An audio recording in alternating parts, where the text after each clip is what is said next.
Episodio 1: El diagnóstico del médico. Entendiendo Dukkha, primera noble verdad. Apertura. ¿Y si todo lo que te han dicho sobre la felicidad es en el fondo una mentira muy bien intencionada? Piénsalo un momento. Desde que eres pequeño te dijeron que si conseguías las cosas correctas, si encontrabas a la persona adecuada, si llegabas al trabajo que soñabas, entonces serías feliz. Y probablemente lo intentaste, quizás lo conseguiste, en parte, pero aquí estás escuchando un podcast sobre budismo con esa sensación persistente de que algo todavía falta. No eres el único. Esa incomodidad que sientes tiene un nombre, tiene una causa y tiene una solución. Y hoy empezamos a hablar de ella. El médico que no miente. Hace más de 2500 años, un hombre se sentó bajo un árbol de higuera sagrada en el norte de la India con una sola pregunta en la mente: ¿por qué sufrimos?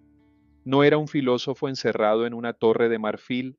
Era alguien que había tenido todo: riqueza, familia, poder, y que aún así había sentido ese vacío del que nadie habla en voz alta. Ese hombre se convertiría en el Buda, que en sánscrito simplemente significa el despierto. Lo que el Buda descubrió no es una religión en el sentido que quizás conoces, no es un sistema de creencias que exige fe ciega. Es más parecido a una medicina. Imagina que vas al médico porque algo no está bien en tu cuerpo. Un buen médico no te dice que todo va a estar perfectamente cuando no es verdad. Un buen médico te observa con atención, te hace las preguntas necesarias y te da un diagnóstico honesto. Luego te explica la causa de lo que tienes y finalmente te receta un tratamiento. Eso exactamente es lo que el Buda hizo. No te dijo que la vida es maravillosa si solo piensas positivo. Te dijo: mira, hay un problema real, tiene una causa real y existe una salida real. Este enfoque, lejos de ser pesimista, es el más profundamente compasivo que puedas imaginar, porque no te abandona con una sonrisa falsa, te toma en serio. Dukkha, la palabra que lo cambia todo. La primera noble verdad del budismo se llama dukkha. En muchas traducciones aparece como sufrimiento, y eso ha llevado a mucha gente a pensar que el budismo es una filosofía oscura y depresiva. Pero esa traducción es incompleta. Dukkha es algo mucho más cotidiano y mucho más cercano a tu vida diaria. Imagina una rueda de carreta que tiene el eje ligeramente descentrado. No está rota, funciona, avanza, pero hay un traqueteo constante. Esa fricción, ese pequeño desequilibrio que lo impregna todo, eso es dukkha. No es solo el gran dolor de perder a alguien que amas o quedarte sin trabajo. Es también el estrés del lunes por la mañana. Es esa ansiedad difusa que sientes al revisar el teléfono sin razón. Es el aburrimiento en medio de una reunión. Es la sensación de que incluso en tus mejores momentos hay algo que podría ser mejor, algo que podría fallar, algo que vas a perder tarde o temprano. El Buda identificó 3 capas de dukkha. La primera es el sufrimiento obvio, el dolor físico, la pérdida, la tristeza. Esa todos la conocemos.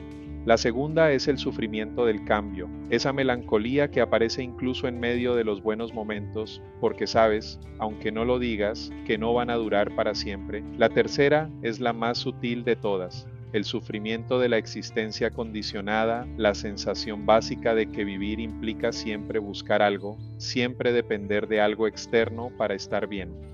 El error de buscar lo permanente en lo temporal. Aquí está el corazón del problema. No es que la vida sea mala, es que nosotros buscamos en ella algo que no puede darnos: estabilidad permanente. Buscamos que las cosas buenas duren para siempre y que las malas desaparezcan de una vez. Y esa búsqueda, por noble que sea, choca de frente con la naturaleza de la realidad. Piénsalo de esta manera. Cuando estás enamorado por primera vez, quieres que ese sentimiento nunca cambie, pero cambia. Quizás se transforma en algo más profundo o quizás se apaga. De cualquier manera, no permanece idéntico. Cuando consigues el ascenso que perseguiste durante años, hay una alegría genuina. Pero a las pocas semanas, ese ascenso ya es simplemente tu nueva normalidad y ya estás mirando el siguiente peldaño.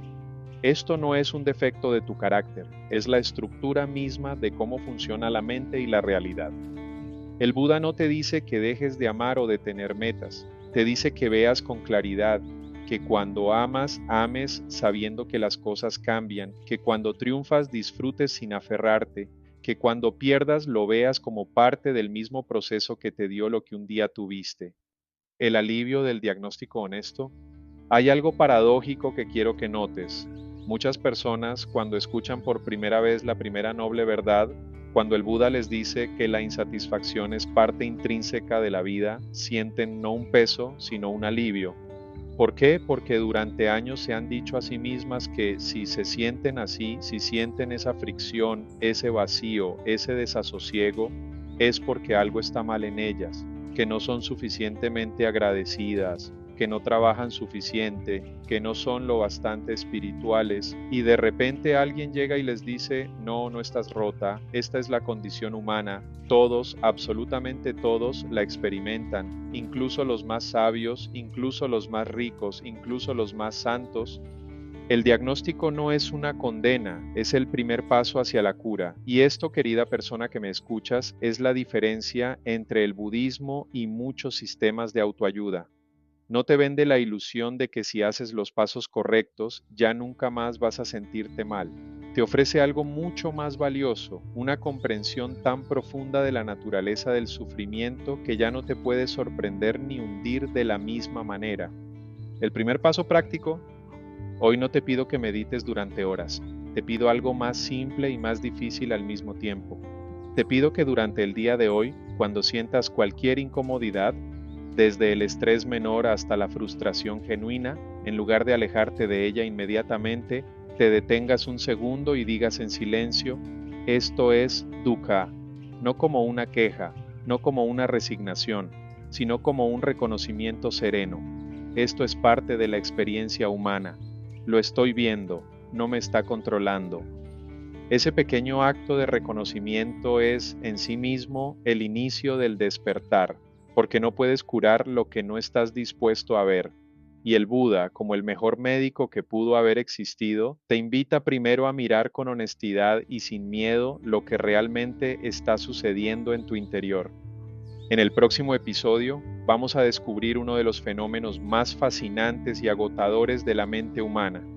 ¿Por qué tu atención salta sin control de rama en rama, como un mono inquieto en un bosque? ¿Y qué tiene eso que ver con el agotamiento que sientes al final del día? Hasta entonces, quédate con esto. El primer acto de sabiduría es ver las cosas como son, sin adornos y sin huida.